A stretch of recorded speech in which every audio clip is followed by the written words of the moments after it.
ang Biblia sa mga nangyayari ngayon sa ating kapanahunan. Kaya nga, nung mga nakaraang linggo, binabanggit ko palagi na itong mundo, drama ito ng Diyos at yung script po ng Diyos itong Biblia.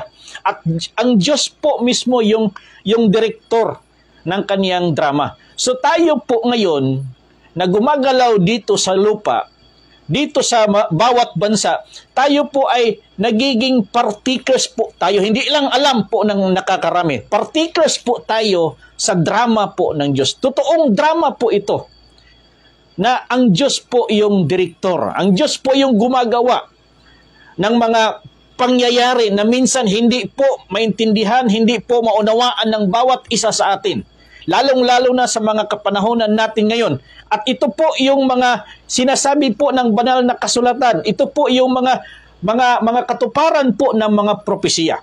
Hindi po tayo nagpropesi po dito. Hindi po tayo nagsasabi na tayo ay propeta or may ginagawa po tayong propesiya. Hindi po. Yung mga nangyayari ngayon, ito po yung fulfillment po ng mga nakasulat na po sa Biblia.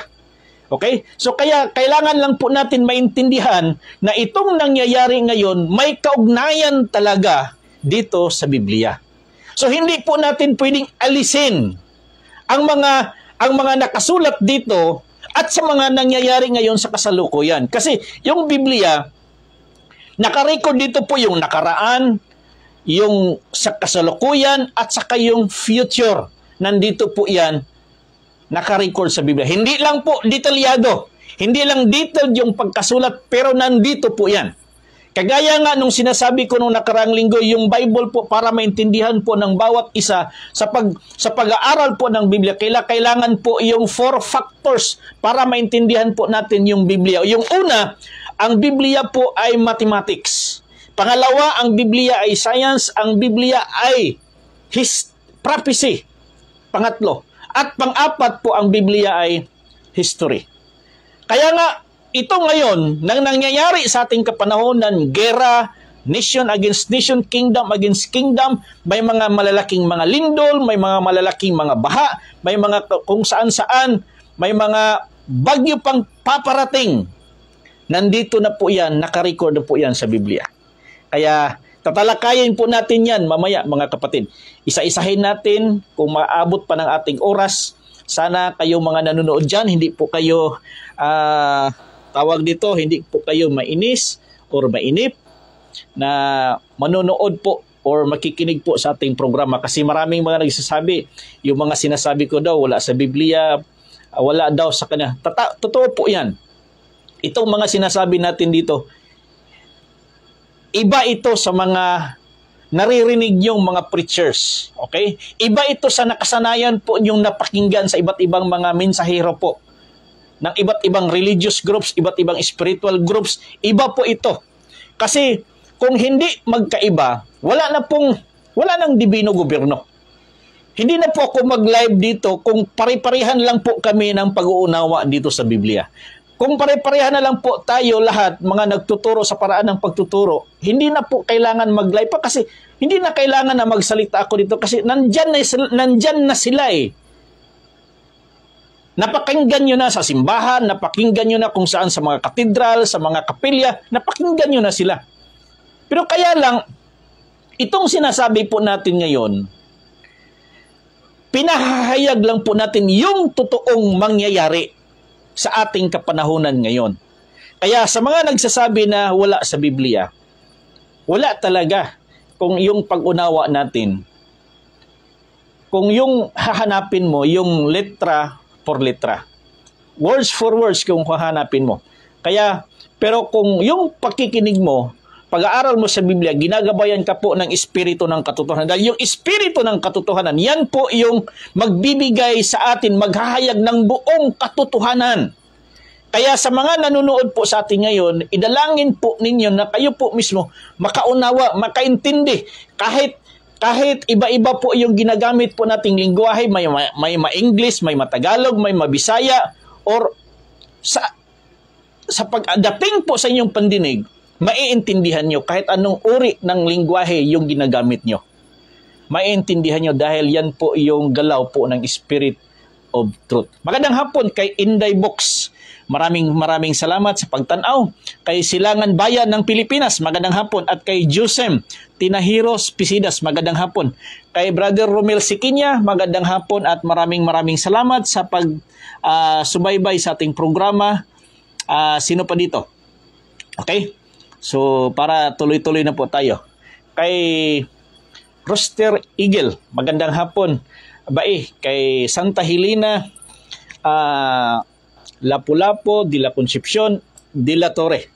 Yung ating isa sa mga administrator po ng GO1, It's World, dyan po sa Surigao. At yung chairman po ng company po ng 101 Millennium. So, ganun po mga kapatid. So, sa mga kasamahan po dyan sa It's World, magandang hapon. Kay Bae Dinagat, magandang hapon. At kay, sino pa dito? Lumang Laan, Laser, magandang hapon. Mabuhay, Rizal. So, yung ating kapatid dyan, sa may Masbate, magandang hapon po. Kay Brother Benny Saclote, dyan po sa may Quezon Province. Maraming salamat sa patuloy na pagsubaybay sa ating programa. Kay Diosdado Ansita, Brother, magandang hapon dyan po sa may Ilocos. Ilocos, parang Ilocos ito. Mga kakabsat nating mga Ilocano na imbag na malam. Kada kayo. Mga kakabsat ko, mga Ansita. Kay Brother Alex Ansita. Sa grupo po ng Kingdom of God, dyan po sa Luzon. Dito naman po sa Visayas, Mindanao. Dyan po sa Dapitan City. Sa mga grupo po ng Kingdom of God, sa pamumuno po ng mga Riambonanza Brothers, Riambonanza Family, sa pamilya po ni Malnari, magandang hapon po sa inyong lahat. Okay, kay Pastora Anin Mapingges, magandang hapon. Pastora, maraming salamat sa pagtanaw sa itong programa. Kay Sister Jenny Torres from Kuwait, magandang hapon. Mga Torres family, daghang salamat sa kanunay nga pagsubaybay sa ating programa. Kay Brother Jubert dyan sa Bukidnon, magandang hapon din po sa inyong lahat. So, ganon po mga kapatid, tuloy-tuloy po tayo. So, kaya kung ating titingnan, noong mga nakaraang mga araw, iba't ibang bansa nakaranas po ng maraming mga sakuna, may mga linog, may mga tawag nito, may mga baha, lalong-lalo na po dyan po sa Amerika. No? Sa mga nasawi nating mga kababayan, mga kaibigan dyan, sa Texas, grabe ang ilahang kumbaga lunok sa ilahang mga lugar. At hindi lang po dyan, sa iba't ibang panig ng buong mundo, nakakaranas po, kahit dito sa Pilipinas, nakakaranas din ng mga matinding pagbaha, kahit mga isang oras na, kahit dito sa Davao, isang oras na ulan, na murag mulutaw na ang syudad. Okay? Manglutaw na ang mga magagaan na mga sasakyan, manglutaw na lang, manggawas na itong mga bangka, manggawas na itong mga sakyanan, ng mga ref, no? Kay mo na lang yung gamiton nga sakyanan para makatawid po sa isang lugar o sa isang kalye, sa isang kanto. Itong mga tao. Diyan po sa Cotabato, marami din mga kasamahan na kapag dumating na po yung matinding ulan, magbaha yun. Anong significant yan ngayon sa ating tatalakayin? Dahil kung titingnan po natin, ang mga nangyayari ngayon sa kapanahonan natin na mga baha kung saan-saan saang lugar sa buong Pilipinas o sa buong mundo. Kung titingnan po natin sa panahon ni Noe, ang lunop kaniadto, yung matinding baha noon, buong mundo yun. Nangyayari yun sa buong mundo. Isang ano lang yun, isang bagsakan lang ba ng ulan? For 40 days and 40 nights yung ulan na yon. So buong mundo nakaranas po ng baha that time. At lalong-lalo na po dito sa ating lugar sa Pilipinas, nakaranas din po ng baha. Kaya walang bayan, walang syudad that time, walang bansa that time sa kapanahonan ni Noe na hindi naabutan ng tubig. Kaya lang sa panahon ni Noe noon, hindi pa divided itong mundo natin sa mga bansa. Ilan lang po yung lugar that time sa panahon po nila ni Noe, pero yung kanilang mga population that time umabot ng millions yung kanilang population that time.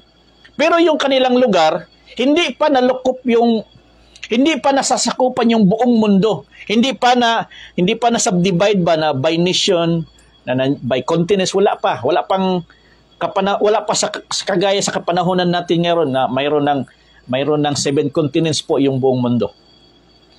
Pero kung titingnan natin sa ilang kapanahunan noon, matinding baha yun. Na yung pinakamataas na bundok that time, umabot pa. Okay? Umabot pa, inabutan pa, at doon po lumitaw yung barko, yung arka na ginawa ni Noe, upang yun po, yung arka na yun, ang magliligtas sa mga anak ng Diyos, sa mga naniniwala sa mga mensahe ni Noe that time. Yun po yung magliligtas sa kanila, yung bangka na yun, kasama na po yung mga hayop, yung mga ibon na nandoon po sa loob ng bangka, sa loob ng arka na yun. Okay? So kung titingnan natin ngayon, i-picture out nyo sa kapanahonan ni Noe, grabe yun, dili na nimo matugkad ang tubig. Dili na nimo matugkad ang tubig tungod sa kalalom. Ang pinakataas na nga bukid, nalapawan pa sa kato nga tubig. Gani, makita nimo ang mga tao, mga parinte nila ni Noe sa una, mga pag-umangkon, mga igsuon niya, nga wala manumbaling sa iyahang mensahe, nagkapay-kapay, nagkaway-kaway ba nga tulungan sila. Pero hindi na po umabot sa ganong sitwasyon na natulungan sila. Kasi ang Diyos ang nagbuot eh. Ginawa po yun ng Diyos, yung baha na yun, upang lipulin po yung lahat ng mga tao, yung lahat na may buhay sa kapanahonan ni Noe that time, ang tanan nga may mga gininhawa, gihurot og pamatay sa Dios, maliban lamang sa pamilya ni Noe at sa kakato mga pinili nga mga mananap nga gipasakay didto sa arka. Yun po yung judgment po ng Diyos sa kapanahonan nila, dahil sa kapanahonan nila noon, halos daotan na ang tibuok yuta, tibuok kalibutan, nahimo ng daotan. Gani ang Diyos nga naglalang, nagtanaw sa iyo taas, nagbasol nga gihimo niya ang tao.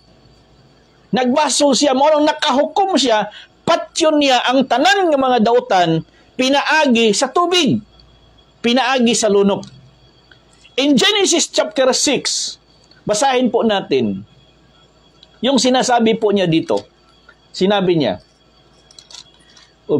basahin ko sa Bisaya. Okay? Sa Bisaya, pero sige lang. Og nahitabo sa misugod pagdaghan ang mga tao sa ibabaw sa naong sa yuta. Og ang mga ugmay nga tao kanila nga mga anak nga babay nga nagpakakita sa mga anak nga lalaki sa Dios, nga ang mga anak nga babae sa mga tao nga sila mga maanyag, nangasawa sila sa tanan nilang napili. Dito po nagsimula. Okay? Dito po nagsimula yung kadautan sa buong mundo sa kapanahonan nila ni Noe that time. Diri nagsugod ang kadautan sa mga tao. Dahil yung mga anak ng babae, nang nakita nila yung mga anak ng lalaki ng Diyos na magaganda, inasawa nila. Basahin nga natin sa Tagalog para maano natin. Genesis chapter 6. Okay? Magandang hapon kay Ferdinand Rey Cabana Ortez.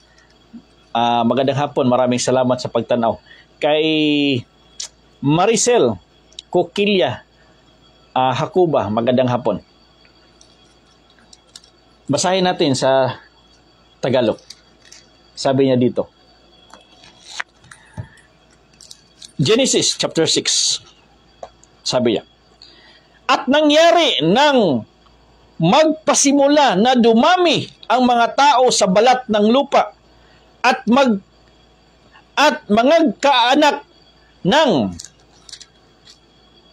mga babae, nang nakita ng mga anak ng Diyos na magaganda ang mga anak na babae ng mga tao at sila'y na nagsikuha ng kanilang asawa sa lahat ng kanilang pinili.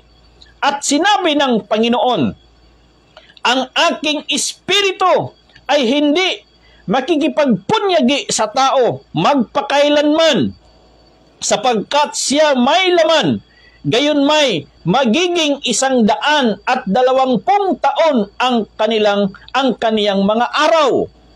Okay? Then the sons of God saw the daughters of men that they were fair, and they took them wives, all of which they chose. So nung nakita ng mga anak ng Diyos yung mga magaganda pala itong mga anak ng babae, inasawa nila. Doon nagsimula po yung kasamaan sa buong mundo. Bakit po? Bakit doon nagsimula yung kasamaan? Kung titingnan po natin, after si Adan at saka si Eva nagkasala, nanganak sila kay Cain at kay Abel. Okay? Itong dalawang anak ni Adan at saka ni Eva, si Cain at saka si Abel, yung consequence po ng kasalanan ni Adan at saka ni Eva, doon po namana ni Cain. Yung kasamaan, namana po ni Cain. At ang resulta doon, pinatay niya yung kanyang kapatid na si Abel. So, nandoon na po, nung nagkasala si Adan at saka si Eva, nahati sa dalawa. Nahati sa dalawa ang tao sa mundo. Mayroong lahi na masasama, mayroong lahi na banal. Nahati sa dalawa ang mga tao that time. Kaya itong mga anak ni Adan at saka ni Eva na si Cain at saka si Abel, yung kasamaan doon po dumadaloy sa lahi po ni Cain. At yung mga banal doon po dumadaloy sana sa lahi ni Abel. Kaya lang pinatay si Abel at ang Diyos ay nagpaanak muli kay Adan at saka kay Eva doon sa kay Seth. At yun si Seth po, yun po yung lahi ng mga anak ng Diyos na banal. Kaya nahati na sa dalawa. Mayroong generation na banal, mayroong generation na masama. Itong generation po ni Cain at saka yung generation po ni Seth. Hanggang dumating po sa kapanahunan, mula kay Adan, Seth, Enos, Kainan, Mahalalel, Jared, Enoch, Matusalam, Lamik, Noe. Doon po pagdating kay Noe, yung gusto ng Diyos sana na itong lipi po ni mula kay Seth papunta doon kay Noe, hindi sila mag-intermarriage dito sa lahi po ni Cain. May separation na sila masama at saka mabuti. So ang gusto ng Diyos na itong mga lahi lang mula kay Seth papunta doon kay Noe, doon lang mag-aasawa.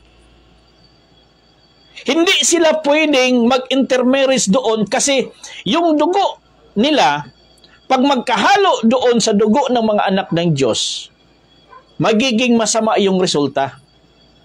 Kaya pagdating dito sa kapanahonan po ni Noe, nang nakita po ng mga anak ng Diyos na yung mga anak ng mga babae magaganda, doon sila nagkagusto at pinili nila, kinuha na para maging asawa. So nagkaroon po ng intermarriage, yung masama at saka mabuti. Yung generation ng masama at yung generation po ng mabuti, nagkakaroon po ng intermarriage. Doon po sa kapanahonan po ni Noe, doon na po dumami yung kasamaan. Hindi lamang yung mga tao that time, pati yung lupa that time, mga kapatid. At sinabi po niya dito, sabi niya, og miingon si Jehova ang akong espiritu, dili makiglalis gihapon sa tao, kay siya unod, apan. Ang iyang mga adlaw, magausa, kagatos o kaluhaan katuig. So after nun, after nang pinatay, yung matataas na edad, after the flood, yung sabi ng Diyos, yung pinakamataas na lang na edad nila is 120 years. Pinakamataas na yon, 120. After, kasi si David, si Noah, umabot siya ng 950 years. Si Adan, umabot siya ng 930 years.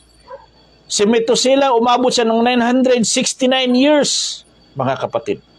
So, mataas yung kanilang mga edad that time. Pero sinabi ng Diyos, after ng flood na ito, yung buhay nila, yung araw nila, yung gulang nila, hanggang 120 years na lang. So, ito po, sinabi niya dito. Verse 4. Ang mga higante ay nasa lupa ng mga araw na yaon, at pagkatapos din naman, nagipagsiping ang mga anak ng Diyos sa mga anak ng babae ng tao, at manganganak sila ng kanila, at ang mga ito rin ang naging makapangyarihan ng unang panahon ng mga lalaking bantog. So yung resulta sa intermarriage po ng mga anak ng Diyos at saka yung mga lipi po ni Cain na mga masasama, yung resulta, nagkakaroon po ng mga giants, mga Nephilim, mahiganti, mga matatapang, yung kanilang resulta ng kanilang breeding. Okay? So, ganun po mga kapatid. So, nung nakita ng Diyos na sobra-sobra na yung kasamaan, nakadecide siya na tatapusin niya ang lahat ng may buhay sa pamamagitan po ng baha. Sa pamamagitan po ng baha. At nakita ng Panginoon na mabigat ang kasamaan ng tao sa lupa, at ang buong haka ng mga pag-iisip ng kanyang puso ay pawang masama lamang na parati. At nagsisisi ang Panginoon sa kanyang nilalang, na kanyang nilalang ang tao sa lupa, nalumbay sa kanyang puso, at sinabi ng Panginoon, lilipulin ko ang tao na aking nilalang sa ibabaw ng lupa, ang tao at gayon din ang hayop at ang mga umuusad at ang mga ibon sa himpapawid, sapagkat pinagsisihan ko ang aking nilalang sila. Dapat what? Si Noe, nakasumpong ng biyaya sa mga mata ng Panginoon. So sa lahat po ng mga masasama that time, itong isang tao na ito, nakita ng Diyos na matuwid, righteous sa kanyang harapan. Ang taong ito ay si Noe. Si Noah. Okay? Nang nakita ng Diyos si Noe matuwid, lumalakad ayon sa kalooban po ng Diyos. Hindi siya naapektuhan. Kahit sa dami po ng kasamaan sa kanyang paligid, hindi naapektuhan si Noe. At patuloy siyang determinado na susunod sa tawag nito, sa pagkamatarong diya atubangan sa Diyos. Dahil yun po yung bilin ng kaniyang lolo, no? Si Matusalam. Kaya kung titingnan po natin, mga kapatid, sa kapanahonan noon, okay, may tumawag sa atin, wag mo nang kang tatawag. Okay? Kung titingnan po natin sa ating kapanahonan ngayon, nagsalipa na po yung mga baha sa iba't ibang lugar. Anong pahiwatig po ng Diyos? Gi-shortcut ko lang mula kay Noe. Anong pahiwatig po ng Diyos ngayon? Di ba sabi ng Diyos kay Noe after the flood, hindi na niya tatapusin ang kasalanan sa buong mundo sa pamamagitan ng baha, sa pamamagitan ng tubig. Okay? Hindi na niya tatapusin. Hindi na niya tatapusin yung sanlibutan sa pamamagitan ng tubig. Kaya nga yun po yung promise niya kay Noe that time.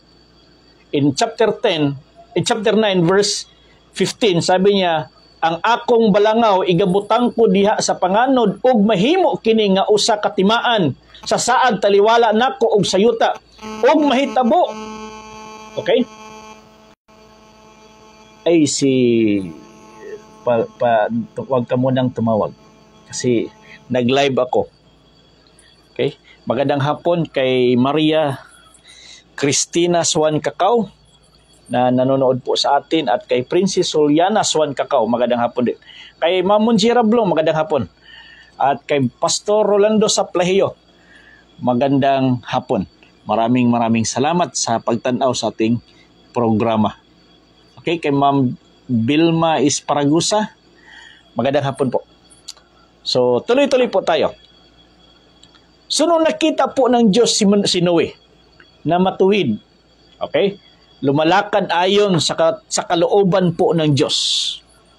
So, nakita ng Diyos may pag-asa pa. Hindi pala lahat ng tao masasama. Hindi pala lahat ng tao lilipulin niya. Mayroon talaga siyang iiwan na mabuti. Mayroon talaga siyang iiwan na maliligtas. Upang yun po yung magiging generation naman. Another generation po ng mga tao. Kaya nga maraming nagsasabi, kung yung mga patay, pwede pang buhayin po ng Diyos. Yung mga nasa abuna, pwede pang buhayin po ng Diyos. Sana, sinali na lang niya, pinatay na lang niya lahat yung mga tao sa kapanahonan ni Noe upang mag-create na naman siya ng panibagong Adan mula sa lupa. Kung ganun sana yon, okay? Kung ganun sana yon, mag-create na sana siya ng panibagong Adan. Kung pwede man lang,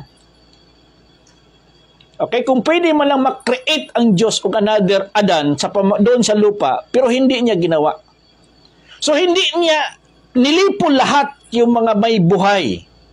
Mayroon siyang itinira, at yung itinira niya na buhay, yung matuwid sa kanyang harapan. Yung banal sa kanyang harapan, yung taong lumalakad ayon sa kalooban po ng Diyos. Yun po yung iniwan ng Diyos upang magiging binhi din yun after the flood. So nung nakita ng Diyos na matuwid si Noe at nakita din ng Diyos yung mga anak ni Noe, si Shem, si Ham at saka si Japhet, nung nakita niya, mga matutuwid palang pamilya na ito, iiniwan po ng Diyos, hindi niya sinali na sila'y mamatay po doon sa tubig, sa baha. At itong pamilya na ito po din yung ang magiging ama ng next generation after the flood. Ang punto ko dito mga kapatid, kapag may makita ang Diyos na matuwid sa inyong pamilya, walang sakuna na darating sa inyong pamilya. Kapag mayroong matuwid na makita ang Diyos sa isa sa anak mo na lumalakad ayon sa kanyang kalooban, may mga blessing malayo sa trahedya. Dahil yung favor po ng Diyos sa inyong pamilya nandoon po sa bata na nakita niya. Kaya ganun po yung nangyari kay Noe. Nakita po ng Diyos na matuwid si Noe. At si Noe nakakuha po ng pabor doon sa Diyos na hindi siya maisali sa baha. Kaya lang, yung mission ni Noe, gumawa siya ng arka. So si Noe na ngayon yung ginamit po ng Diyos upang maligtas yung mga piniling mga hayop, mga ibon at yung kanyang pamilya. So si Noe yung ginamit ng Diyos upang maligtas yung mga pinili po ng Diyos na maiwan. Hindi niya papatayin lahat. Kung sinabi man sa Biblia, lahat ay papatayin, pero mayroon siyang iniwan. Okay? Mayroon siyang iniwan. Kaya ginamit niya si Noe upang gumawa ng arka, upang magiging savior si Noe. So yun po mga kapatid. Yung arka na yun po yung nagligtas sa kanila. Upang sila'y makatawid sa matinding baha for 40 days, 40 nights na ulan, at yung baha na yun umabot ng umabot po ng 370 days. Mahigit 1 taon at 10 araw bago Anong Tagalog sa nahubas ang tubig? Bago nihubas ang tubig. Bago naging nagmalat, bago nag-dry yung buong kalupaan, umabot ng 370 days. Isang taon. Kasi noon, yung kanilang gamit ay 360 days. Isang taon yun. So, mayroong 10, so 370 days, mga kapatid. So, isang taon at 10 araw. So, kung titingnan natin, after the flood, sinabi na po ng Diyos sa kanya, hindi ko na papatayin yung mga tao sa pamamagitan ng baha. Ito po yung ating covenant. Pag makita mo po yung rainbow dyan, yan po yung hudyat na hindi ko na hahatulan yung buong sanlibutan ng baha kapag makita nyo po yung rainbow. Yan po yung covenant po ng Diyos at saka ni Noe at sa pamilya po ni Noe. So hindi na po, wala nang ulan, wala nang baha. Kaya after po ni Noe, hanggang sa panahon ni Abraham, wala nang baha sa buong mundo. Mula kay Abraham hanggang sa panahon ni Isaac, sa panahon po ni Jacob, sa panahon po ng 12 tribes po, sa panahon ni Moses, walang baha, walang flood sa buong mundo na nangyayari. Hanggang sa panahon po ni David, ni Solomon, hanggang sa panahon po sa Babylonia, walang baha na nangyayari sa buong mundo na ganon katindi, kagaya sa baha ni Noe. Walang nangyayari na ganon. Hanggang sa kapanahunan ni Jesus, walang nangyayari na baha.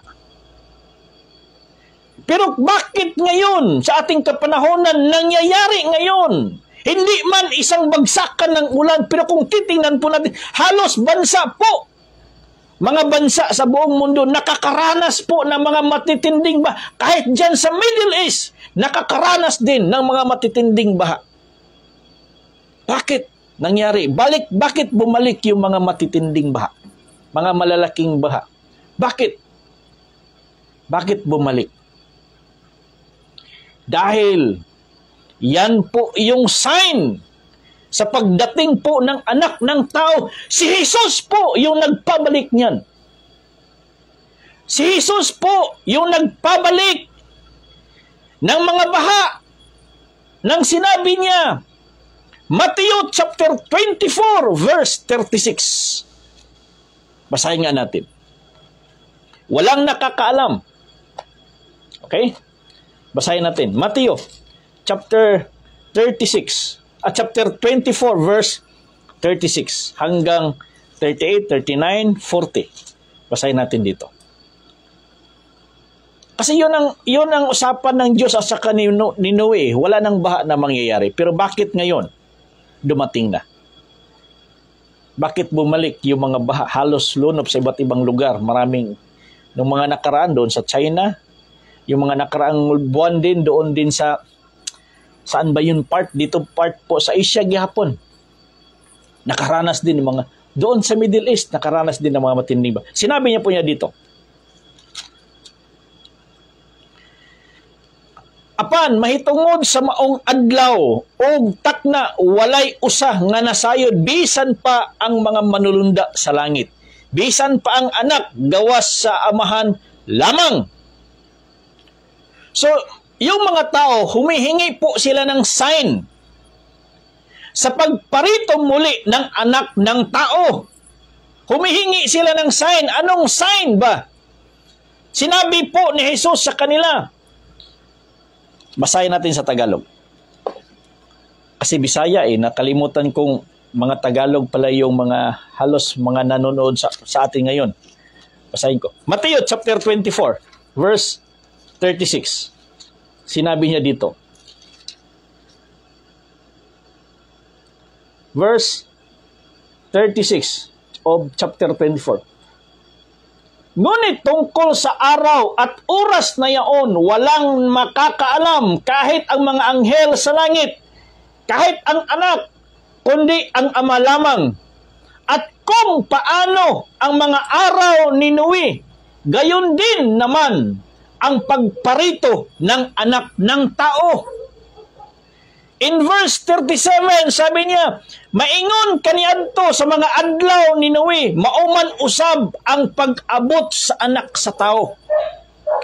So yung ibinigay ni Jesus na sign sa pagparito muli ng anak ng Diyos, yung anak ng tao, yung sign niya sa mga araw ni Noe. Kung titingnan po natin, yung mga araw ni Noe that time, baha yun.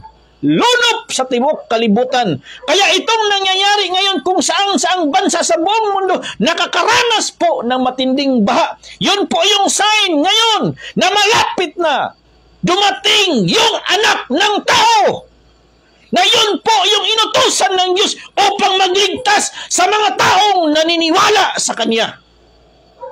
Kagaya kay Noe, inutusan ng Diyos, gumawa ng arka upang maligtas yung mga tao, yung mga hayop na pinili po ng Diyos. At yung anak ng tao na yan, ang utusan din ng Diyos, inutusan din ng Diyos upang maligtas yung mga maniniwala sa Diyos na mayroong dibinong gobyerno na mangyayari dito sa lupa at dito yan mangyayari sa bansang Pilipinas. Yan po mga kapatid, yung kasunduan ni Noe at ng Diyos, gumawa siya ng arka upang doon po yung mga tao sasakay yung kanyang pamilya at yung mga pinili niyang mga hayop, mga ibon. Kaya sa kapanahunan ni Jesus, sinabi niya, ang pagparito ng anak ng tao, hindi sa kapanahunan niya noon. Yung baha sa kapanahonan natin ngayon, ang pagparito ng anak ng tao, makikita po natin dahil kasabay po yan yung sign sa mga araw ni Noe. Baha.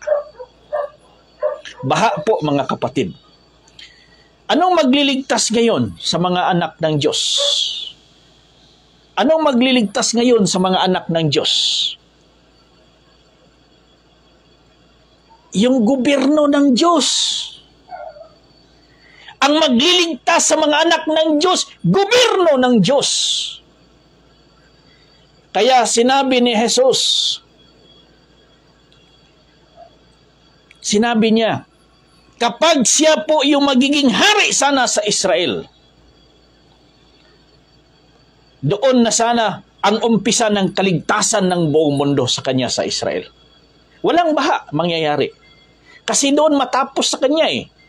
Walang baha mangyayari ngayon sa ating kapanahunan. Kung si Jesus nagiging hari sa Israel, doon mag-umpisa ng kaligtasan ng buong mundo hanggang sa atin sa Pilipinas dumating. Kaya lang hindi man siya nakaupo doon as king. Ngayon, ibinigay niya yung sign, ang pagparito ng anak ng tao, kagaya po sa mga araw ni Noe. Yung na-emphasize lang ng mga iba, na yung mga panahon na nagsikain, nagsiasawa, yun lang po yung nakita nila na mga araw nila. Hindi nila nakikita na yung totoo sa kapanahon ng Noe, baha, mga kapatid, flood. Kaya kung titingnan natin ngayon sa buong mundo, halos lahat po ng mga bansa na imposible na magkakaroon po ng baha sa kanilang mga lugar, pero nagkakaroon sila ng baha sa naranasan nila yung baha. Bakit? Para maintindihan nila na malapit na palang ihayag yung anak ng Diyos. Para maintindihan ng ibang bansa, kung sila'y nagbabasa ng Biblia, maintindihan nila na malapit na palang ihayag yung anak ng Diyos.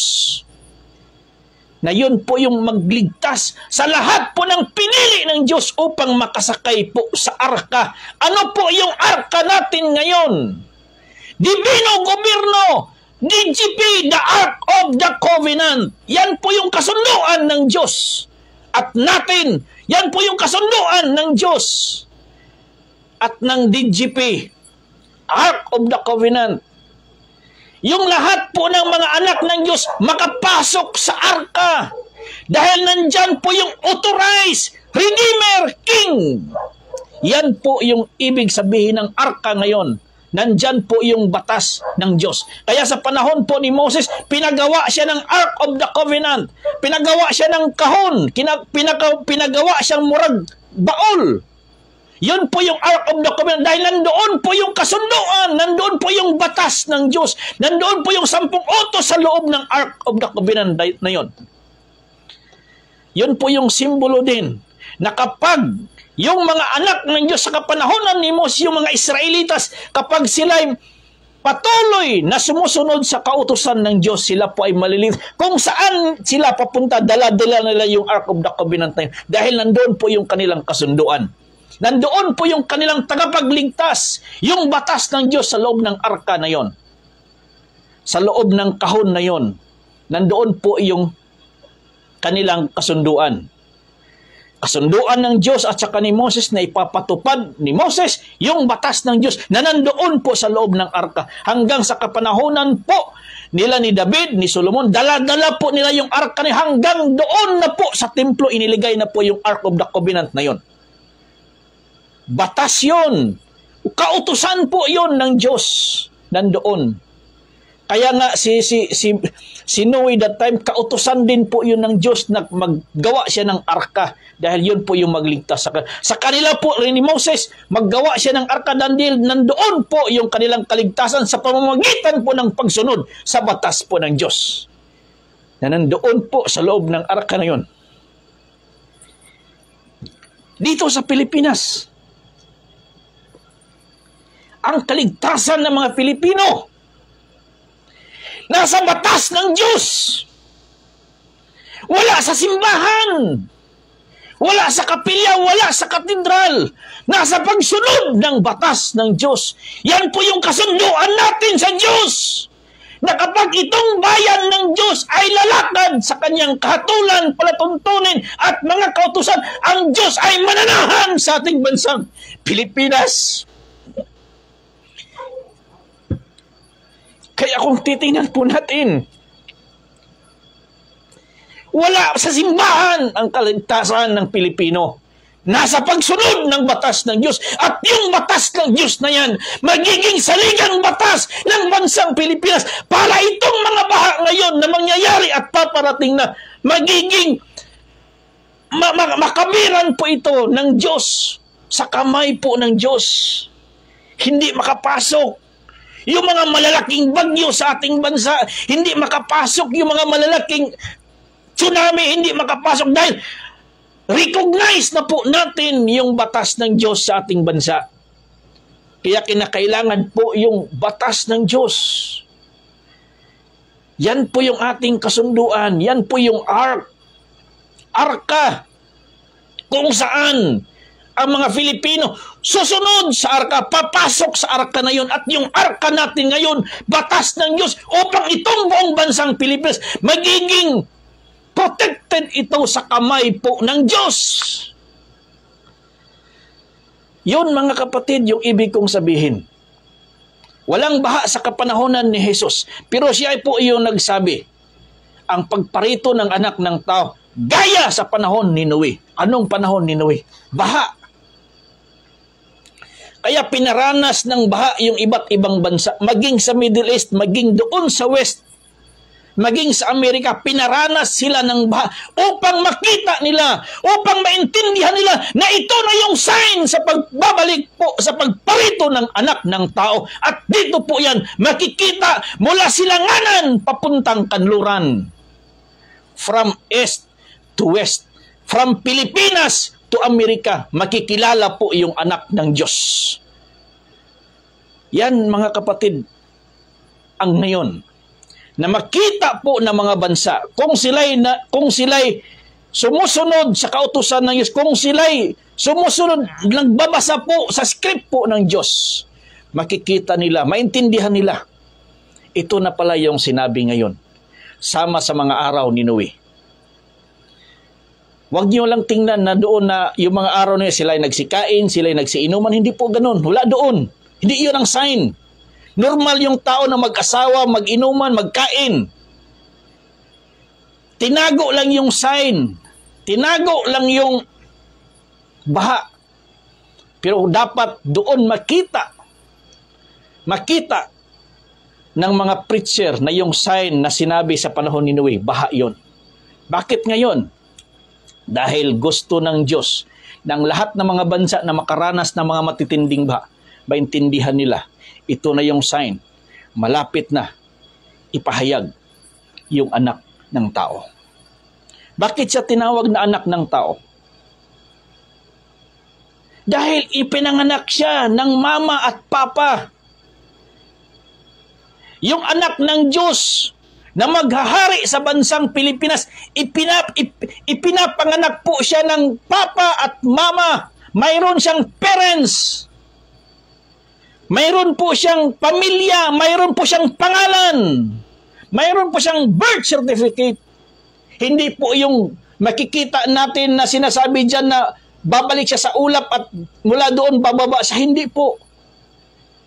Ipinapanganak muli. Yung Jesus Christ doon na pinanganak ni Maria, ipinapanganak muli dito sa Pilipinas sa bagong pangalan, bagong katawan, bagong parents. Yun po ang katotohanan. Yung Jesus doon sa Israel, yung ipinako nila doon, yung yung itinakwil nila doon sa Israel, nandito sa Pilipinas, ipinapanganak muli sa bagong pangalan, bagong katawan, bagong parents. Kaya sinasabi dyan, ang pagbabalik ng anak ng tao. Dito po yan sa Pilipinas. Kaya nga nung mga nakaraang linggo sinasabi ko, dito sa Pilipinas, mag-uumpisa yung everlasting life. Tayong mga Pilipino ang unang makakaranas ng everlasting life kapag yung batas ng Diyos masunod na po ng sambayanang Pilipinas. Papaano masunod ng mga Filipino yung batas ng Diyos? Kinakailangan mo na magiging saligang batas ang batas ng Diyos para masunod po ng buong constituent natin sa Pilipinas. Papaano masunod? Hindi gani mapasunod ni pastor sa simbahan itong 10 Commandments. Hindi man gani mapasunod yung dalawa. Sinabi na, pastor, wala nang 10 utos. Dalawa na lang. Okay. Sige, gawin nating dalawa. Papaano masunod? Mapasunod kaya ng reverend, ng bishop, ng mga pastor natin sa simbahan, sa mga membro nila na thou shall not kill, thou shall not commit adultery, thou shall... Masunod kaya nila, mapasunod kaya nila nga kailangan magpahinga ka sa araw ng ika-7. Masunod kaya nila na huwag sasamba sa larawan na gawa ng tao. Mapasunod kaya ng mga simbahan? Hindi po. Pero kapag magiging saligang batas yan, magiging saligang batas yan ng bansang Pilipinas at yung hari yung magpapatupad yan, walang kahit sinong Pilipino, walang kahit sinong bishop, reverend, pastor, or pare, kahit sino sa kanila, hindi pwedeng susuway na yan kapag yung batas na yan, magiging saligang batas at yung magpapatupad na yan, yung anak ng Diyos, yung hari na maghahari dito sa Pilipinas. Yan po nga kapatid, yan po yung ating kaligtasan. Kaya ngayon sa Pilipinas, hinahanap po ng Diyos yung pamilyang matuwid sa kanyang harapan at yun po yung kanyang ililigtas. Hindi masama sa kanyang lilipulin. Dahil mayroong paglilipol ang Diyos dito sa buong mundo. Basahin nga natin, Zechariah chapter 13 verse 8 and 9. Zacarias chapter 8 verse 9, chapter 13, verse 8 and 9. Zechariah. Mayroong paglilipol ang Diyos. Kagaya sa kapanahonan ni Noe. Mayroong paglilipol ang Diyos sa lahat sa lahat ng tao sa buong mundo, pero mayroon siyang iiwan. Yung mga taong karapat-dapat iiwan at yung mga taong sumusunod sa kanyang kalooban. Sinabi niya dito, chapter 13, verse 8. At mangyayari na sa buong lupain, sabi ng Panginoon, 2 bahagi ay mahihiwalay at mamamatay, ngunit ang 3 ay maiiwan. And it shall come to pass that in all the land, saith the Lord, 2 parts therein shall be cut off and die, but the 3rd shall be left therein. Verse 9, and I will bring the 3rd part through the fire, and will refine them as silver is refined, and will try them as gold is tried. They shall call on my name, and I will hear them, and I will say, this is my people, and they shall say, the Lord is my God. At aking dadalhin ang ikatlong bahagi sa apoy, at sila'y dadalisayin ko na parang pilak na dalisay, at sila'y susubukin ko na parang pagsubok sa ginto. Sila'y magsisitawag sa aking pangalan, at akin silang didinggin. Aking sasabihin, siya'y bayan ko, at kanilang sasabihin, ang Panginoon ang aking Diyos. Kaya bago lilipulin yung 2/3 ng buong mundo, hinahanap po ng Diyos yung 1/3 na ayon sa kanyang kalooban, yung mga taong handang sumunod sa kanyang kautusan. Yung mga taong banal sa kanyang harapan. Sana ikaw, pamilya mo, pamilya natin, masali sa 1/3. Masali sa ikatlong bahagi na hindi po masali po na mamatay or lilipulin. Kasi mayroon po mga kapatid, basahin nga natin sa Bisaya para mayroon din naman tayong mga kaibigan, mga kasamahan na mga Bisaya na mas sinabi niya dito. Zacarias chapter 13 versikulo 8 hangtod sa 9. Og mahinabo nga sa tibuok nga yuta nagaingon si Jehova, ang duruha kabahin ni ana pagaputlon og mga matay, apan ang ikatulo kabahin mahibilin diha, og dan-on ko ikatulo kabahin ngadto sa kalayo, og ulayon ko sila ingon sa pag-ulay sa salapi, og sulayan ko sila ingon sa pagsulay sa bulawan. Sila magatawag sa akong ngalan, og pamation ko sila. Ako moingon, kini mao ang akong katawhan, og sila moingon, si Jehova mao ang among Diyos. Yon mga kapatid. Kaya ang Diyos, hinahanap niya ang kanyang alagad, ang kanyang inutusan, upang maitatagpo yung paraan papaano maligtas ang bansang Pilipinas. Bago iligtas ang buong mundo, iligtas muna niya ang kanyang bansang pinili, at itong Pilipinas ang kanyang pinili na bansa. Iligtas niya muna sa pamamagitan sa pagsunod sa kanyang banal na kautusan na magiging saligang batas ng bansang Pilipinas. Yung divine constitution of the living God, magiging constitution as supreme law of the land sa Pilipinas. Magiging supreme law of the land yung ang batas ng Diyos. At yun po ang paraan na ang Pilipino maligtas. Hindi si pastor, hindi po ako ang makapagligtas sa inyo, hindi po si reverend, hindi po si bishop ang makapagligtas. Ikaw maligtas ka. Maligtas mo ang iyong sarili kapag sundin mo yung kautusan ng Diyos. Kaya papaano mo sundin yung kautusan ng Diyos kung walang magpapatupad? Kaya ito ngayon yung ating hamon sa ating gobyerno ngayon, na ipatupad na yung batas ng Diyos upang yung lahat ng mga Filipino susunod sa batas na yan. At kung hindi susunod sa batas na yan, dyan mag-uumpisa yung hatulan. Dyan mag-uumpisa yung judgment kapag hindi na po masunod yung batas na yan. Kaya nga, for the wages of sin is death. Saan ka magkasala? Doon sa batas. So anong karampatan na parusa? Kamatayan. Pero kung sundin mo yung batas, paano ka patayin? Wala ka bang kasalanan?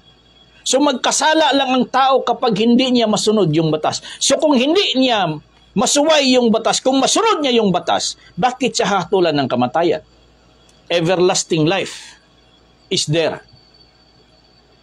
Everlasting life is waiting for us who obey the will of the Lord. So ganun po mga kapatid. Kaya kung titingnan po natin sa panahonan natin ngayon, dibino gobyerno ang kailangan natin.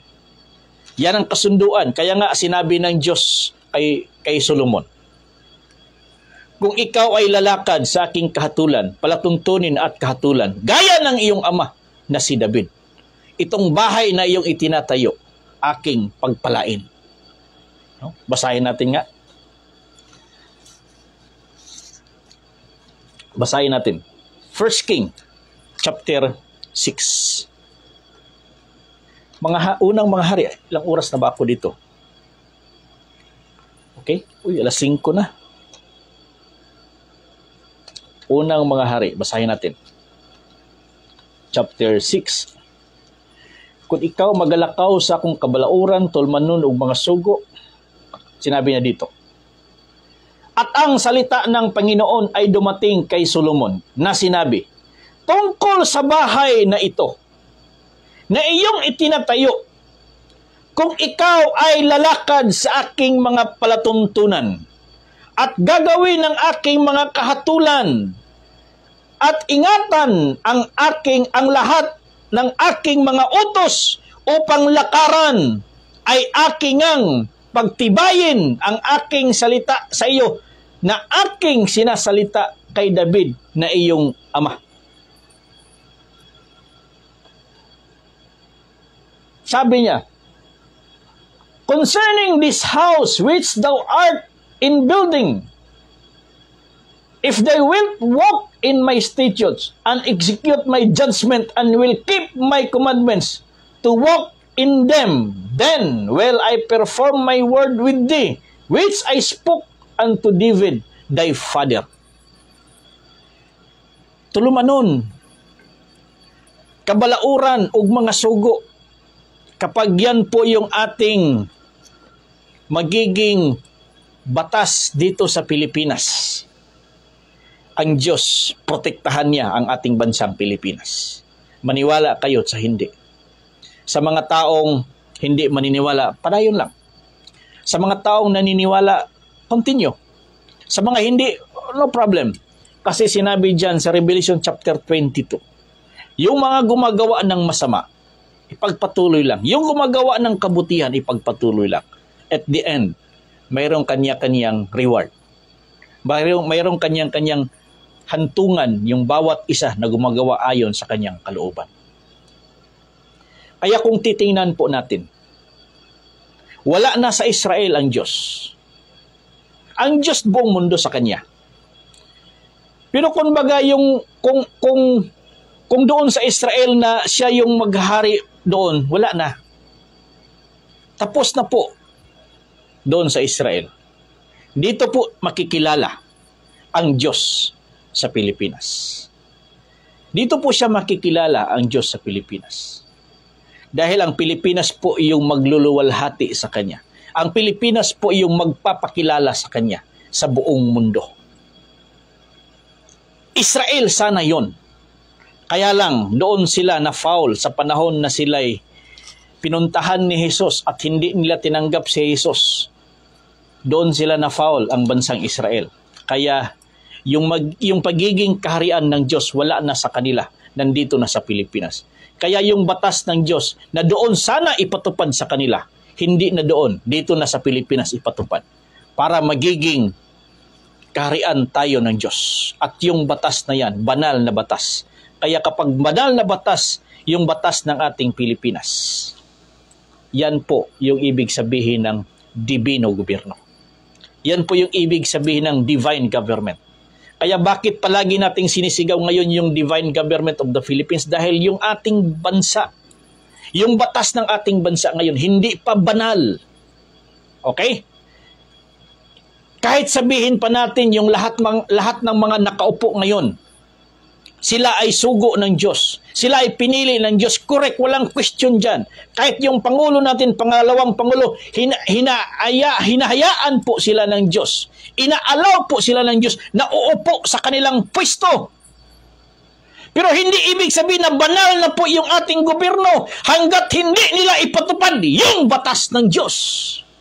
Kahit sila'y pinili ng Diyos na uupo dyan sa kanilang posisyon, mula Pangulo, Pangalawang Pangulo, Senador, Congressman, Governor, Mayor, hanggang konsihal. Sabihin man natin God's will yung kanilang pagkapanalo. Correct.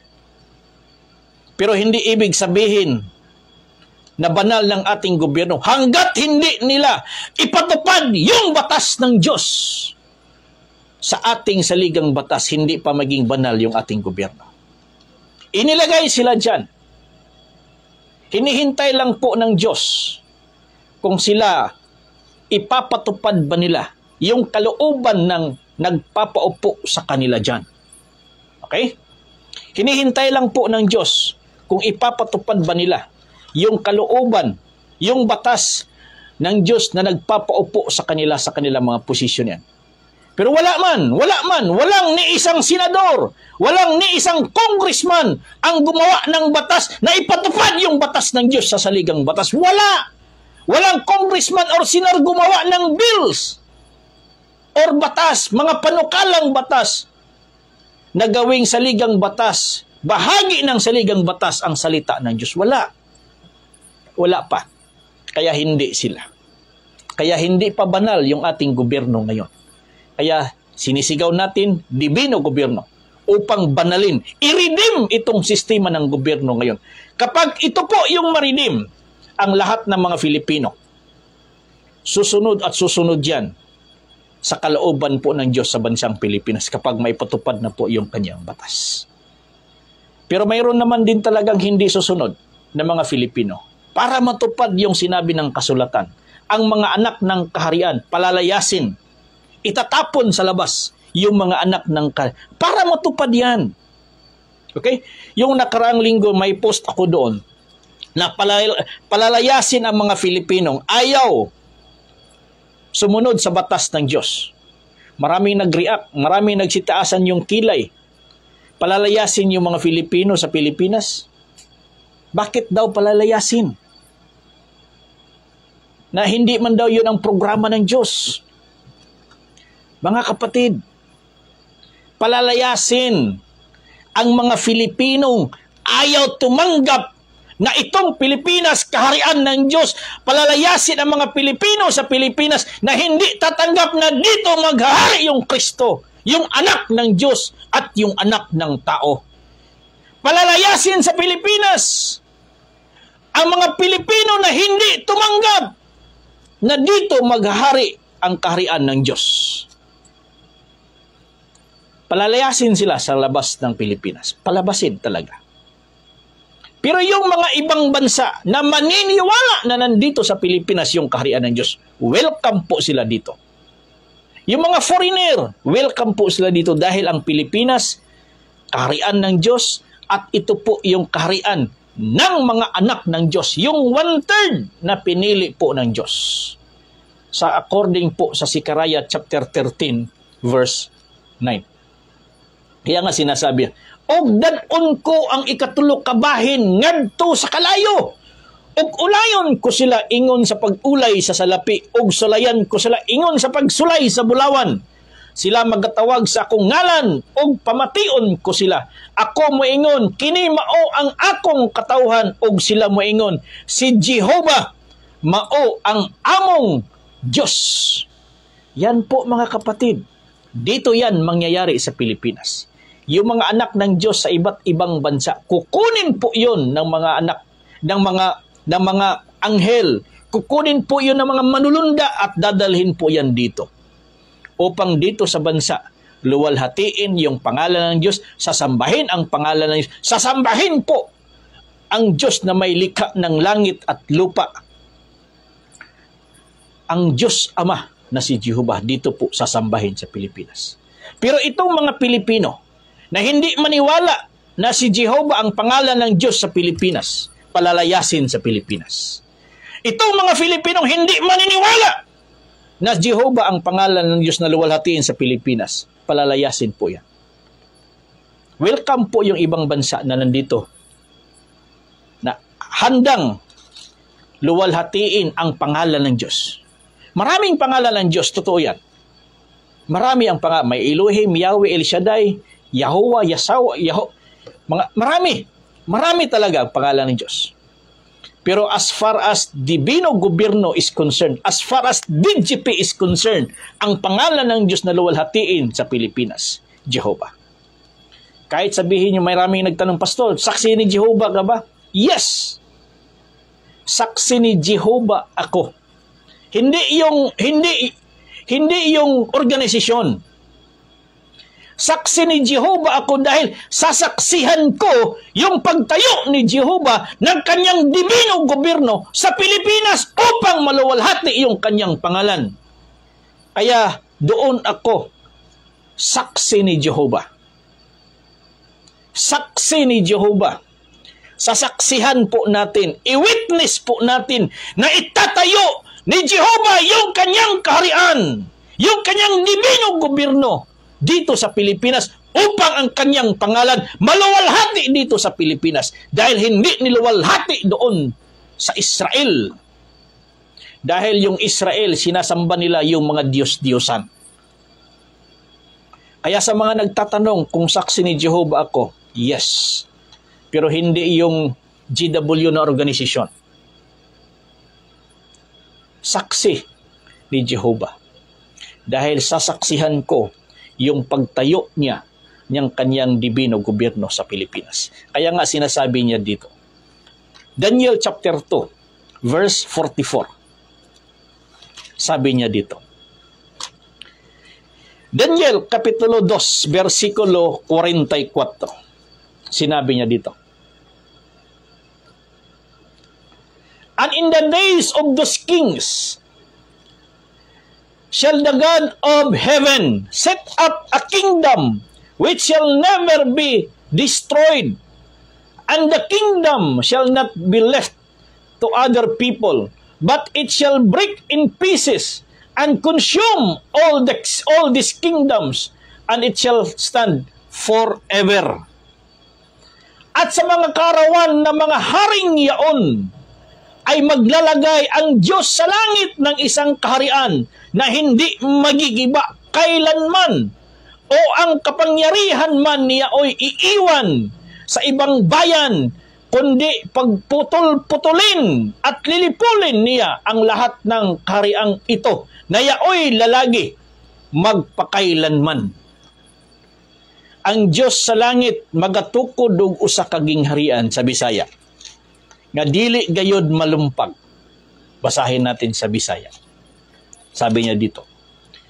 Og ang Diyos, og sa mga adlaw ni anang mga haria, ang Diyos sa langit magatukod usa ka gingharian nga dili gayud malumpag.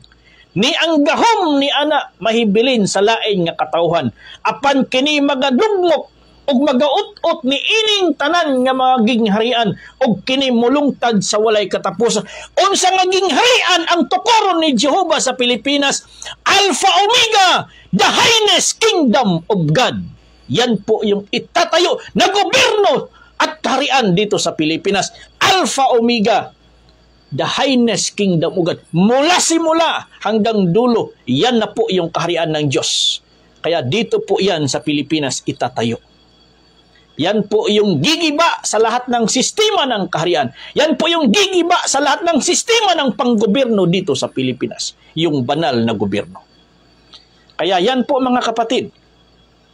Yan po ang Diyos sa langit magtukod og usa ka gingharian. Isa lang. This is the big one. The big one, divine government of the Philippines. That is the big one.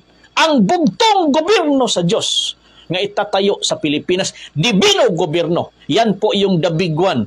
Yan po yung yayanig sa buong mundo. Itong batas ng Diyos kapag magiging saligang batas ng bansang Pilipinas. Yan po yung yayanig sa buong mundo. Itong the big one, batas yan po ng Diyos. Sino po yung the big one? Yung bugtong anak. Yung the only begotten Son, that is the big one. Kaya nga, yung ating mahal na Pangulo ngayon, yung kanyang sign, dalawa eh. Dalawa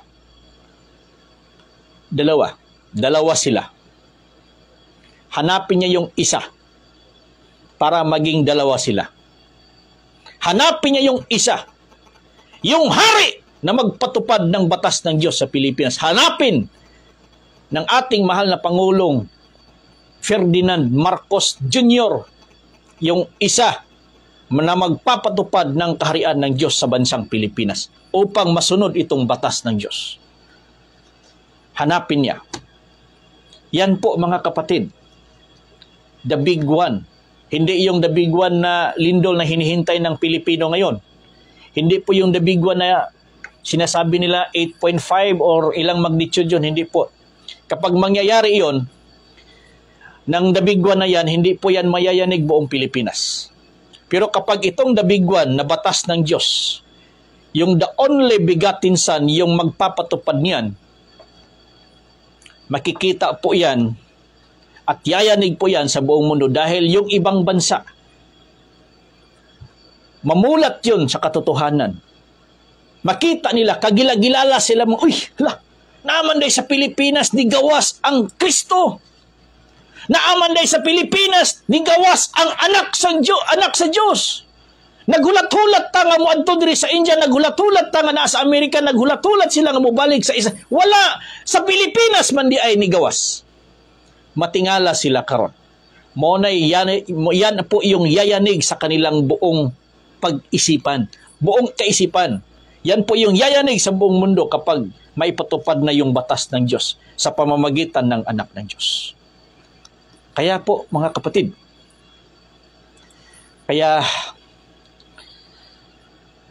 sana maganda, sana maabutan nyo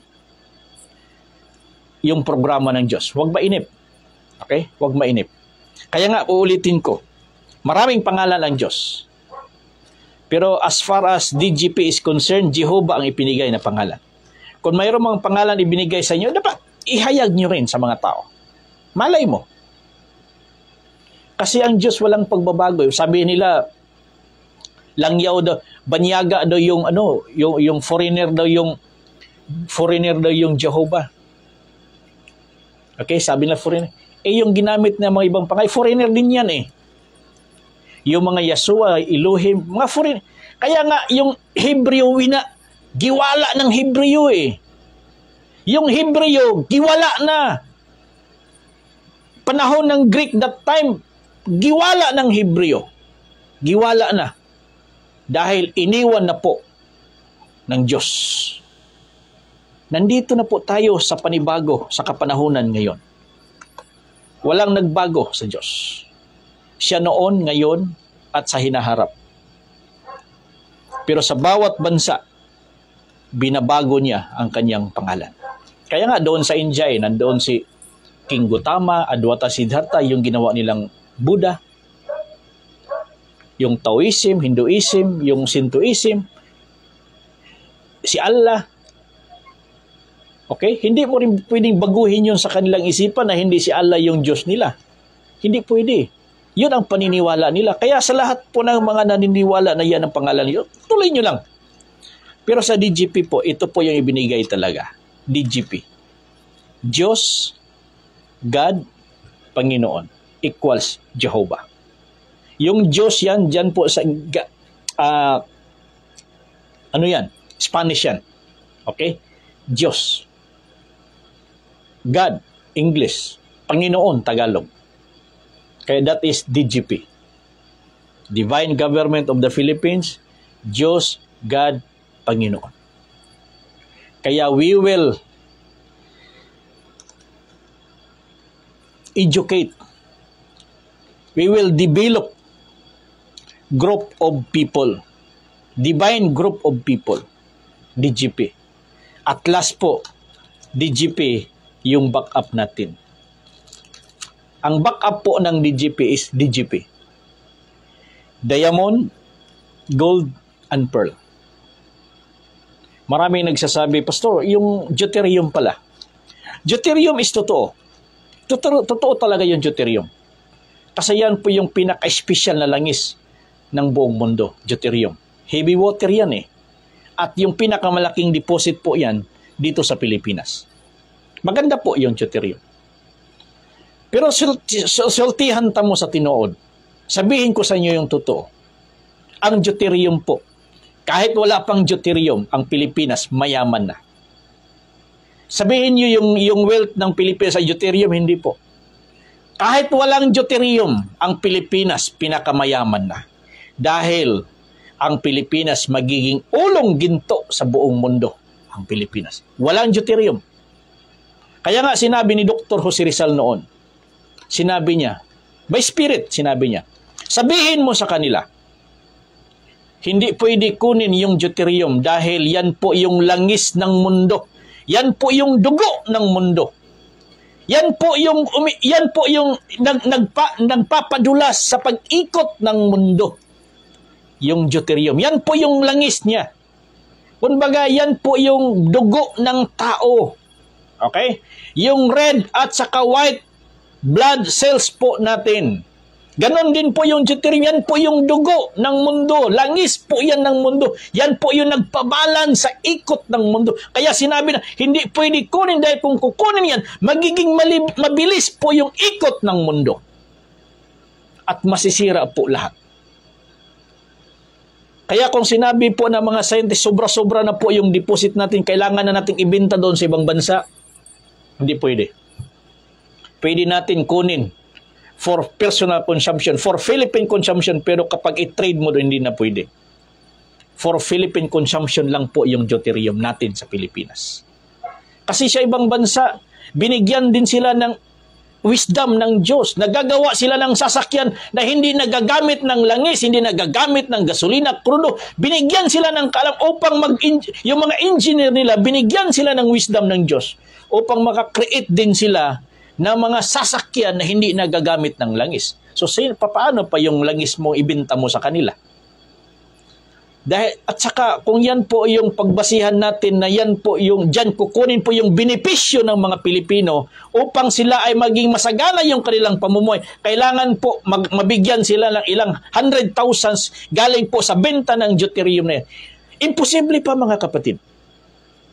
Kasi yung 250,000 na ibigay mo sa isang beneficiary, bago makarating yan sa kanya, yung benepisyo na yan, yung gobyerno, gagastos pa ng ilang $1 trillion upang matayo po yung mga oil rig upang mabigyan yung isang tao na yan na $250,000 na pesos na benepisyo. Ilang milyon yung ihihintay, yung tatanggap ng ganun kalaking halaga. Ilan ding barrels, ilang oil rig ang itatayo mo, ilang $1 trillion yung gagastusin mo para itayo dyan upang maibigay lang yung benepisyo na pinapangako. Hindi po ganun. Kahit walang deuterium ang Pilipinas, pinakamayaman ng bansa sa buong mundo. Hindi lang nakikita ngayon ng mga Filipino na ang Pilipinas pinakamayaman sa buong mundo. Nakikita ito ng ibang bansa eh. Pero tayo mga Pilipino, yung mga Pilipino, hindi nila nakikita na tayo yung pinakamayamang bansa sa buong mundo. Hindi pa nila na-realize, marirealize lang yan kapag maitayo na po yung banal na gobyerno na po ng Diyos. Kasi kung saan po yung divine government, doon uuwi po yung divine wealth dahil yung divine wealth given by divine creator para sa kanyang divine people. Kaya, nasa Pilipinas po yung divine government, kaya yung divine wealth, uuwi yan dito. Para yan sa divine people. At yung mag-administrator dyan, divine government. Hindi yung government natin ngayon. Kaya nga, hindi ibinigay ng Diyos. Hindi pinayagan yung mga claimant ngayon na makakuha ng pera doon sa Central Bank, sa World Bank, o kahit sang bangko sa Pilipinas. Hindi sila maka-withdraw. Dahil close. Sarado na sa lahat ng claimant ng kayamanan na yan. Bakit? Dahil hindi nila alam na unahin nila dapat ang kaharian ng Diyos. Inuuna yung kayamanan. Dapat mauna yung divino gobyerno bago yung divine wealth. So, ang nangyayari ngayon, inuuna, nagkontisanay, nag-overtake na papunta sa bangko kung sino maka-withdraw. Kaya, close. Sinarado po ng Diyos, sinarado po ng Espiritu yung lahat ng accounts mula Luzon, Visayas, buong mundo. Sa lahat ng claimant. Maniwala kayo, sarado na po sa lahat ng claimants yung kayamanan dahil hindi nila inuna yung divino gobyerno. Inuna nila yung divine wealth. Kaya sarado na, I'm sorry, sarado na talaga. Out of 100 na claimants, Isa lang po dyan yung totoo na claimants ng kayamanan ng Diyos at yung dibino gobyerno. Hindi individual. Hindi hindi si Reyna, hindi si Hari yung claimant ng kayamanan na yan. Hindi si Reyna, hindi si Hari yung claimant ng kayamanan po ng Diyos. Ang claimant ng kayamanan ng Diyos, dibino gobyerno, dahil banal yan na kayamanan ng Diyos para sa kanyang banal na katauhan, sangkatauhan. Kaya hindi si Hari, hindi si Reyna yung claimant ng kayamanan na yan. Gobyerno ng Diyos yung claimant. Dahil hinihintay lang po ng World Bank. Ang instruction sa World Bank, hihintayin lang po kapag mag-divine government ng Pilipinas. I-release na po nila yung divine wealth sa Pilipinas. Hindi lang alam ng mga Filipino, pero yan ang usapan ng mga espiritu. Yan po yung usapan ng mga spirit dahil yung nagbantay doon sa World Bank na yon, espiritu ng Diyos. At yung mga claimant din, ginagabayan po ng Diyos. Kaya nga yung spiritual wonder boy at white spiritual boy, yun ang hinahintay nilang susi. Yung anak ng Diyos. Yun po yung spiritual wonder boy. Yung anak ng Diyos, hinihintay lang po ng Ama na nandoon naghintay sa World Bank kung sino talaga yung totoong anak. Kung sino talaga yung naka-align sa criteria ng Ama. Hindi sa criteria ng last will of testament, hindi sa criteria ng letter of instruction, hindi sa criteria ng dokumento kung anong nakalagay doon sa dokumento. Naka-align sa criteria ng Ama, hindi sa dokumento, dahil ang dokumento, fabricated lahat yung dokumento. Yon mga kapatid. Kaya sa lahat po ng claimant, I'm sorry, dapat i-align mo. Hindi nakabase po doon sa sabi mong DNA ng dugo. Wala po. Espiritu ang magbuot, ka espiritu ang tag-iya So ganun ang programa ng Diyos sa Pilipinas. Kaya nga, unahin. Tama, si Brother GPRM. Unahin ang kaharian ng Diyos. Hindi unahin yung kayamanan. Sa sige ni mong una-una ng kayamanan hangtod yung mga claimant nagkaroon ng kayabangan. Okay? Tumanda na lang, hindi pa nakuha yung kayamanan dahil hindi inuna yung programa ng Diyos Ang akala nila, yung kayamanan ng programa ng Diyos. Nandoon na yon yung programa, part niyan sa program, pero yung pinaka-main agenda ng Diyos sa Pilipinas, itayo yung kanyang dibino gobyerno. Yan yung pinaka-agenda. Pangalawa, ang mga Filipino susunod sa batas ng Diyos. Pangatlo, all these things shall be added unto you. Nandyan na yung kayamanan at everlasting life. Paano mo ma-enjoy yung kayamanan na yan kapag ibigay na yan ng Diyos, tapos yung kain mo, tag-isa na lang katakos, tag-isa na lang kaplato, o tag-isa na lang tagtulo na lang kakutsara. Hindi. Package yan Divine government, divine wealth, everlasting life. Para ma-enjoy natin yung kayamanan ng Diyos, bibigyan tayo ng Diyos ng everlasting life. Basta hindi lang magpakasala sa batas ng Diyos. Everlasting life is waiting sa mga sumusunod sa kalooban po ng Diyos. Kaya nga sinasabi ko, ang Pilipinas yung mauunang bansa na magkakaroon ng everlasting life kapag ma-implementa po yung dibino gobyerno sa Pilipinas. Magandang hapon kay GPRM Omega. So maraming salamat kapatid sa pagtanaw sa ating programa at thank you sa mga documents na pinasa mo sa akin. Okay, so maraming salamat kay Lumang Laser, no? RR Triple Rizal Rizal, no? Mabuhay Rizal. Magandang hapon. At sino pa dito? Kay Alma Plinios. Magandang hapon po, ma'am. Kay Jennifer Kadungog. Hindi po Jehovah ang pangalan ng Ama na sa langit, kundi Yahweh. Okay, sa iyo po yan, ma'am. Wala po tayong question dyan. Pero as long as DGP is concerned, yung ibinigay Jehovah. So, pwede nyo po isigaw din sa programa sa ibang lugar na yung Ihawa ang pangalan. Walang question dyan. Pero sa Pilipinas, sa DGP, Jehovah po ang binigay. Kay Yeng Lucero, magandang hapon bro. Maraming salamat. Kay Bay Dinagat, maraming salamat Bay sa pagsubaybay sa ating programa. So yung mga napag-usapan natin, balang araw, magkakaroon po tayo ng dapat talaga matuto yung mga Filipino patungkol sa programa ng Diyos. Kasi pag mag-divine government na, hindi pwede yung hari lang po yung upo doon. Hindi pwede yung hari lang po yung nakakaalam sa programa ng Diyos. Pati yung nakaupo sa probinsya, sa munisipyo, sa lahat po ng mga nasa government offices na ngayon, nakaupo, dapat ma-educate sila sa batas ng Diyos. Dapat ma-educate sila sa programa ng Diyos. Dahil ipapatupad nila yung batas ng Diyos eh.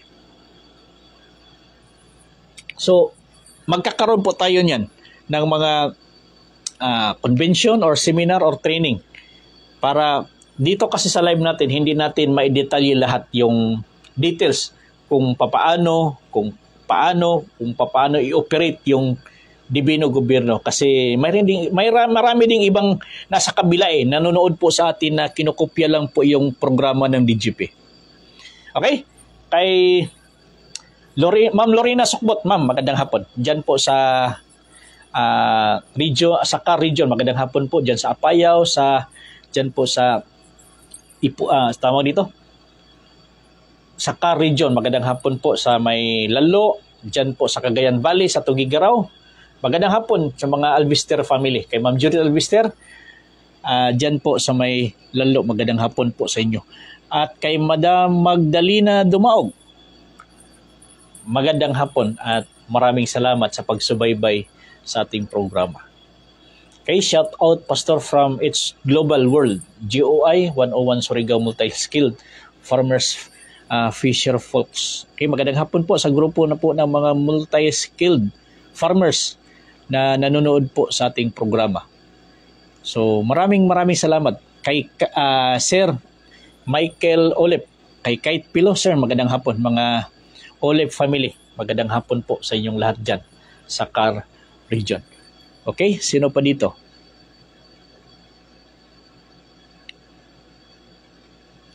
Okay, sino pa? Kay Ambrosio, bro, magandang hapon. Maraming salamat sa pagtanaw sa ang programa. Kay Ma'am Eleonora Florentino, ma'am, magandang hapon. Baka ito ni Brother Rizaldi Florentino, baka kamag-anak kay Ma'am Eleonora Florentino. Sino pa dito? Okay, sige ha. Kay Ma'am Florencia, okay, Ma'am Florencia, dyan po sa may Antipolo ito, Rizal Province, Tamparong. Magandang hapon, ma'am. At maraming salamat sa pagsubaybay sa ating programa. Kay Marivic Revilla, Pastor, good day. DGP spiritual ba? So pagdating ng DGP, lahat spiritual life na kasi di mamatay lang ang lahat. So ganun po, ma'am. Lahat naman tayo spiritual Kahit yung mga nasa religious groups, spiritual din yan. Lahat ng mga tao spiritual. Kaya lang hindi lang binibigyan ng pansin kung ano talaga yung buhay spiritual. Itong DGP po spiritual po. Dahil inihahayag po natin na yung kalooban ng Diyos dito mangyayari sa lupa. Hindi po doon. Wala po doon sa unahan sa kabituunan Hindi po totoo na nandoon sa unahan sa kabituunan yung mga tao dadalhin. Hindi po. Kaya nga bumaba yung Diyos sa langit nakisama sa lupa. Kaya dito lang po sa lupa. Kay Ed Lasquite, Provincia, Sir, maraming salamat. Kay Santos Palma Jr., magandang hapon. At maraming salamat. So, anong oras na ba tayo dito? Okay, so almost 6 na. So, ganun po mga kapatid. So, balikan ko lang. I-wrap up lang natin konti. So sa panahon ni Noe that time, nilipol po ng Diyos yung mga tao sa kanyang kapanahunan. Pero hindi inubos ng Diyos. Iniwan yung pamilya ni Noe. Dahil nakita ng Diyos yung pamilya ni Noe, si Noe mismo, nagiging matuwid sa harapan po ng Diyos. Kahit doon po sa panahon po ni Lot, doon po sa Sodom at Gomorrah, sinabi ng Diyos kay Abraham, lilipulin niya yung Sodom at Gomorrah. Sinabi ni Abraham, Panginoon, kapag mayroong 50, mayroong 40, mayroong 35, grabing bargain po ni Abraham. Sabi ng Diyos, kung mayroong 10 dyan, hindi ko lilipulin yung Sodoma. Hindi ko susunugin. So, kahit dumating na sana doon sa 2 or 3 na lang na bargain ni Abraham, kahit sinabi na lang sana, kung nandoon si Lot na matuwid, at saka yung kanyang pamilya, susunugin mo ba? Hindi talaga susunugin po yun ng Diyos. Kahit si Lot at saka yung pamilya, hindi susunugin yung Sodom. Kasi yung pamilya na yun, pwede pa yun mag-produce ng generation na matuwid. At yun po yung magbigay po ng, kumbaga, ilaw sa madilim na kapaligiran. Kumbaga, parang balon yan ba? Na yung balon, kapag nadaanan niya ng baha, siyempre, lulubog ka na. Say lulubog sa Tagalog. Sa Bisaya ka ng lubog, dili natin aw. Pero sa Tagalog, ano yung lulubog? Ka ng madumihan na ba? Kasi nadaanan ng baha. Pero hanggat mayroong yung fountain or tubod na dumadaloy mula doon, dumadaloy papunta doon sa ano na yon, sa tuburan na yon, sa balon na yon, hanggat mayroong maliit na dumadaloy na fresh water galing doon, yung malinaw, kahit gaano ka itim or kaano ka lubog ng tubig nga nasa balon, dahan-dahan po yan, lalabas at lalabas yung lubog na yon at magiging malinaw po yung tubig na yan. Ganun po yung gusto ng Diyos. Kaya nga sinabi ni Jesus, you are the salt of this earth, you are the salt of the world, and you are also the light of the world. So kahit sa kaunting ilaw lang, kung nasa paligid ka ng mga madilim, hindi makikita, maliwanagan yung nasa kadiliman. Ang point ko ngayon dito, ang Pilipinas magiging ilaw na bansa sa buong mundo. Ang Pilipinas magiging ilaw sa madilim na mundo. Ang Pilipinas ay magiging ilaw na bansa sa madilim na mundo sa pamamagitan ng dibino gobyerno. Kaya ang dibino gobyerno ngayon, ang divine government of the Philippines, magiging ilaw yan sa madilim na bansang Pilipinas. Sa mga nagdidiliman na isip ng mga tao ngayon, ang magliliwanag niyan, ang mag-iilaw niyan, yung batas ng Diyos. Kaya kung susundin ng tao yung batas ng Diyos, maliligtas siya. Dahil yung batas ng Diyos, yan po yung batas sa kaharian ng Diyos. At sino naman yung hari doon sa kaharian na yon? Yung anak ng Diyos. Ganun po mga kapatid. Hindi lang tatanggapin mo si Jesus yung puso, ligtas ka. Hindi po ganun ang proseso. Marami nang tumanggap kay Jesus. Sa kanilang puso, isipan, tinanggap na tagapagligtas, pero patay mangyapon. Yung totoong kaligtasan na sinasabi natin dito ngayon, na magkakaroon ka ng buhay na hindi ka na dadaan ng kamatayan physical, yan po yung totoong kaligtasan. Pero kung sabihin mo, ligtas ka na pagkatapos ng isang araw, pagkatapos ng 2 linggo, nandoon na, nakaratay na, pinaglamayan na, hindi yun kaligtasan eh. Maraming tumanggap kay mga reverend, mga pastor na tumanggap. Sabi nila, ligtas na kami dahil tinanggap namin. Pero patay man. Hindi yun ang kaligtasan na ibig sabihin ng DGP. Yung totoong kaligtasan ng mga Filipino, na ikaw ngayon na buhay, maabutan ka ng dibino gobyerno. Maghari ka kasama ni Kristo sa loob ng 1,000 taon. Buhay. Yan po yung totoong kaligtasan. Pero kung sabihin mo ligtas ka na tapos naghintay ka ng kamatayan, may pensyon ka na, may mga St. Peter ka na, may mga anong patawag nito, mga beneficiary ka na, kapag mawala, matigok ka. Hindi yun kaligtasan eh. Hindi yun buhay na walang hanggan. Buhay na putol-putol yun. So, ganun po mga kapatid. Maraming salamat po.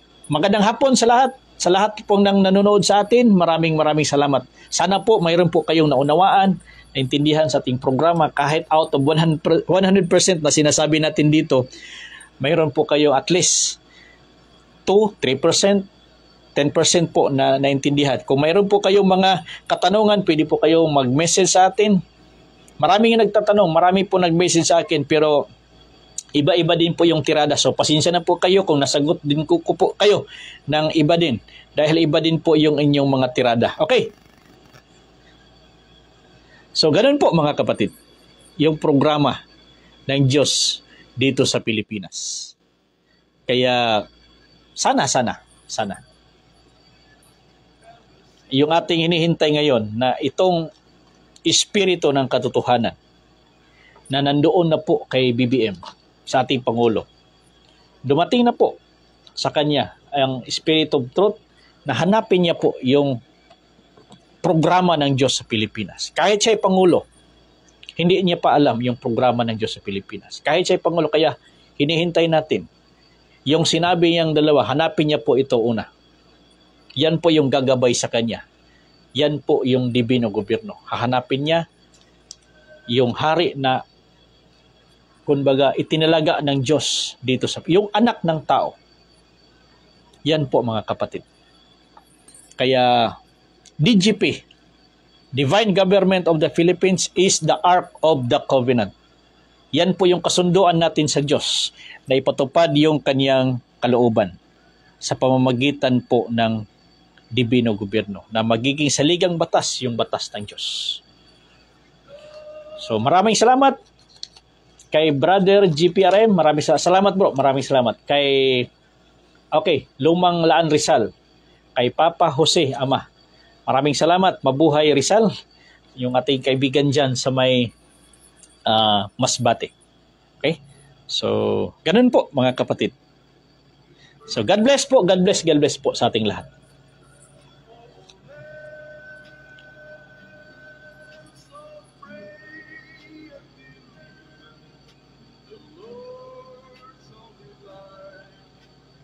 Sa mga hindi ko nabasa yung mga comment nyo, yung mga pangalan nyo, pasensya na po.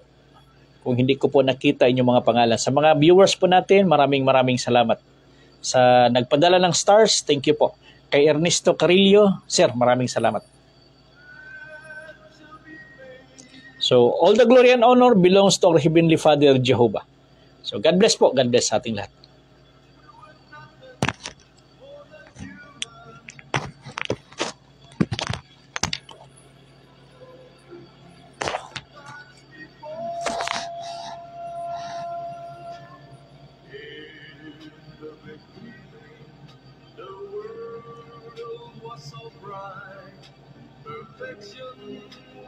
Okay, nakahabol pa si Arnel Fernandez. Bro, maraming salamat.